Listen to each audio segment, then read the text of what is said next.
রাজ্যে বেঁচে গিয়েছে নির্বাচনী দামামা। কয়েকদিন পরেই রামনবমীর আগেই হাওড়ায় অস্ত্র মিছিলকে কেন্দ্র করে বিতর্ক।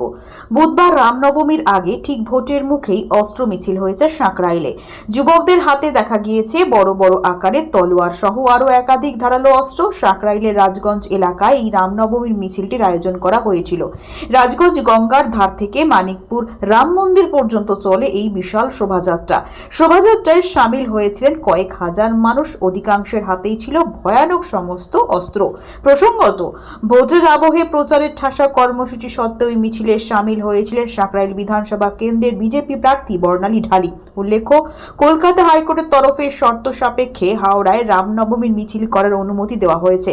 ধাতব অস্ত্র নিয়ে মিছিল করা যাবে না, প্রতীকী অস্ত্র নিয়ে মিছিল করা যেতে পারে বলে জানিয়েছে আদালত। একই সঙ্গে অপ্রীতিকর স্লোগান দেওয়া যাবে না বলেও নির্দেশ রয়েছে আদালতের। আপনার বাড়ি বা অফিসকে দিতে চান নতুন আর সুন্দর লুক? তাহলে আজই যোগাযোগ করুন সানরাইজ অ্যাসোসিয়েটের সাথে। আমরা করি interior work, electrical work, painting, carpenter কাজ এবং প্লাম্বিং পাইপস লাইনের সম্পূর্ণ সমাধান।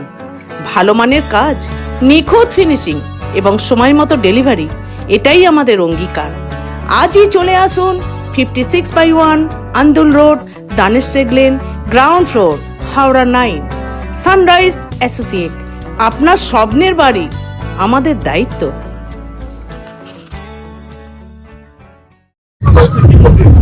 অস্ত্র তো থাকবেই।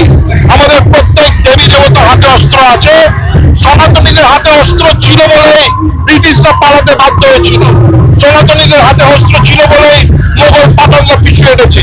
আজকে সনাতনীদের হাতে অস্ত্র আছে বলেই এই দেশকে আবার যারা পাকিস্তান বানাতে চাইছে তারা পিছু হাঁটবে।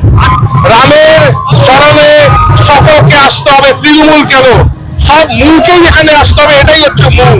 রাম ছাড়া কিছু হবে না, মা কালী, মা দুর্গা, ভগবান শিব ছাড়া, সনাতন ছাড়া কিছু হবে না এই ভারত ভূমিতে। দেবদত্ত মাঝি। এ আমার রীতি রিবাজ, আদি অনন্ত সনাতনের রীতি রিবাজ। শ্রী রামচন্দ্র যখন বনবাসে আসে, বনবাস থেকে যখন ফিরে আসে, তখন থেকে তো আমার আদি অনন্ত সনাতন হিন্দু যুব সমাজ মাতৃশক্তি দিয়ালি বানিয়েছিল না। এর চেয়ে আর কি আনন্দের জিনিস আছে। সেইভাবে শ্রী রামচন্দ্রকে আমরা এখান থেকে ওনার মন্দিরে স্থাপিত করার জন্য আমরা নিয়ে যাচ্ছি ওনাকে আনন্দের সাথে। এটা কোনো নতুন তো বিষয় না।